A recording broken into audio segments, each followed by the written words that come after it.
When people think of the Galapagos Islands, they usually think of Charles Darwin, giant tortoises and blue-footed boobies. But Darwin actually arrived remarkably late in the story. The real human history of Galapagos is far stranger. It's a story of accidental discoveries, pirates, castaways, treasure, whalers, penal colonies, and even the inspiration of Robinson Crusoe, not to mention one of the greatest true crime stories. So let's start right at the beginning. In 1535, a Spanish bishop called Thomas de Belanga was sailing south across the equator from Panama to Peru. He wasn't looking for islands. He was traveling to settle disputes after the Spanish conquest of the Inca Empire. Unfortunately for him, the wind disappeared. His ship drifted west, carried by the Humboldt Current, until after many days, volcanic islands appeared on the horizon. His crew found giant tortoises, cactus forests and lava fields. They struggled to survive before eventually escaping back to mainland South America. His report became the first written account of the Galapagos. Unfortunately, nobody cared. There was no gold, no cities, no native population to conquer, and no obvious wealth. His report disappeared into the archives of Seville, and the islands were largely forgotten for more than a century. One thing did survive from that visit, however. The islands received the name Galapagos, and this is an old Spanish word for horse's saddle, and it reminded them of that when they saw the shell, the carapace of the tortoises they encountered there. Before we continue with today's video, if you're thinking about visiting the Galapagos Islands, then you're in the right place. I'm Paul McFarling, and I've been guiding here since 1992. Over the years, I've worked with many of the leading cruise and tour operators in the Galapagos, helping visitors experience these incredible islands and unique wildlife. Today, I organise unforgettable Galapagos adventures for visitors of all ages, with a particular specialism in student, alumni and educational group tours. Whether you're planning a private trip, a family holiday or a group expedition, I'd love to help you get the most from your Galapagos experience. Check out the link below and get in touch today to start planning your Galapagos adventure. The next chapter belongs to the pirates. By the late 1500s, England and Spain were bitter rivals. Spain controlled enormous wealth flowing from South America, and they were using it to prepare for an invasion of England. England wanted to defend itself, and it wanted a share of that wealth. Enter Sir Francis Drake. After sailing through the Straits of Magellan in 1577, Drake became the first Englishman to raid the Pacific coast of South America. Spanish ports had never expected enemies to arrive from that direction. He captured extraordinary amounts of gold, silver and jewels before returning to England. The voyage made him a legend. More importantly, it inspired hundreds of other adventurers to try their luck. Some became famous, most simply disappeared. For these pirates, the Galapagos became the perfect hideout. Imagine arriving after weeks battling Cape Horn. The ship is leaking, the hull needs scraping, a serious lack of food and water, and you don't want the Spanish Navy finding you, so you've got to keep quite away from the Spanish mainland where they were hanging out. The Galapagos offered sheltered bays which were perfect for careening ships, meat in the form of the giant tortoises, and just enough water to keep going. Enough fresh water, that is. Today we still find traces of those visitors around Buccaneer Cove on Santiago Island. Shards of pottery, jars that they kept water in, and other things left behind over 300 years ago. One pirate changed Galapagos history forever. His name was William Dampier. Unlike most pirates, he wrote everything down. He was one of our literary pirates. He wasn't just interested in treasure. He loved plants, natural history, geography, and even studied the ocean currents, one of the first people to do so. In many ways, he was one of our first naturalists, and by far our most dedicated one, having endured incredible hardships to protect all his material, enduring shipwrecks, trekking through jungles, and he actually gave presentations for the Royal Geographical Society and even wrote some books as well.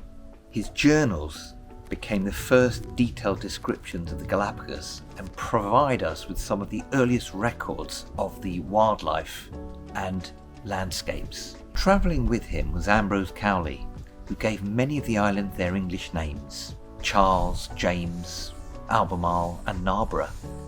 Names that have remained on the maps for centuries. Without these pirates, we would actually know surprisingly little about how things were 300 years ago in the Galapagos. Dampier returned to the islands again in 1709, 25 years later, with Captain Woodes Rogers. On the way, they stopped at Juan Fernandez Islands and rescued one of history's most famous castaways.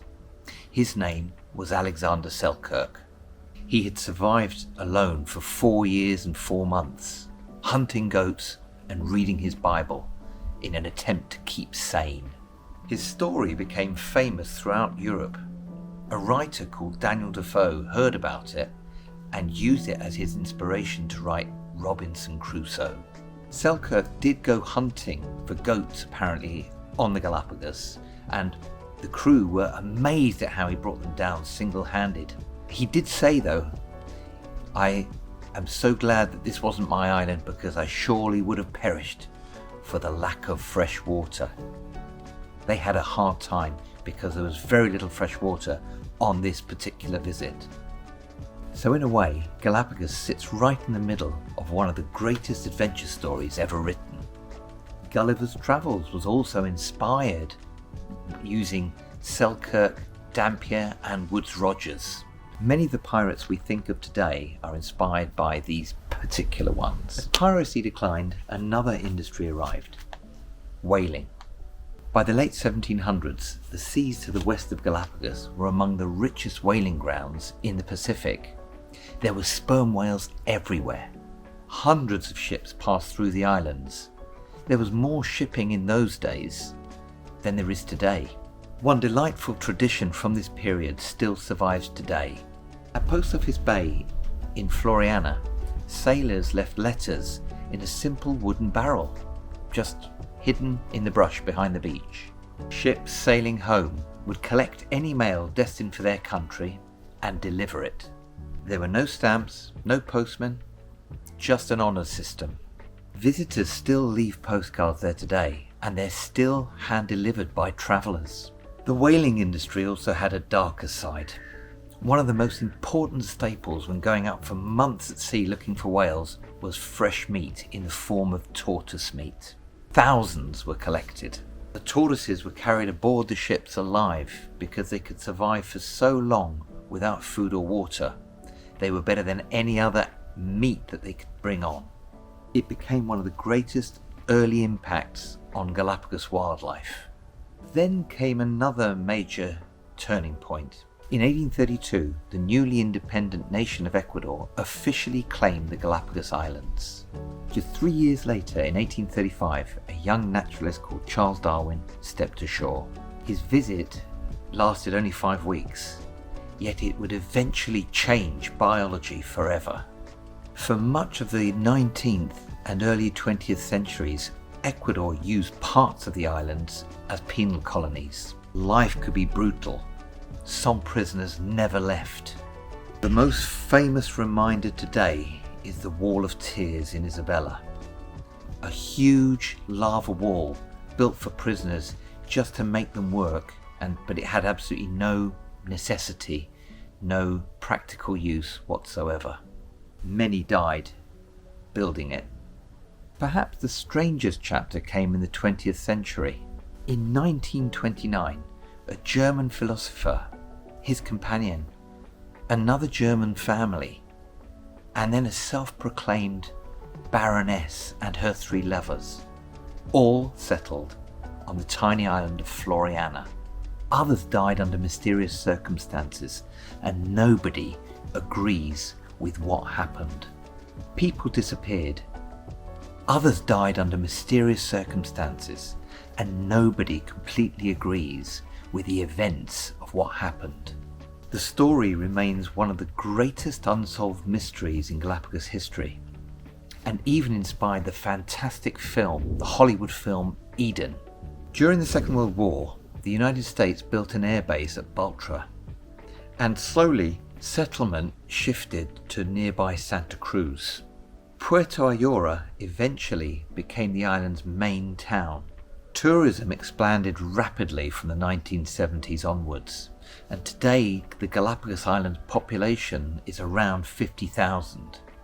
The islands were discovered by accident, hidden by pirates, mapped by buccaneers, a home to castaways, a base for whalers, a penal colony, setting for one of the history's greatest mysteries.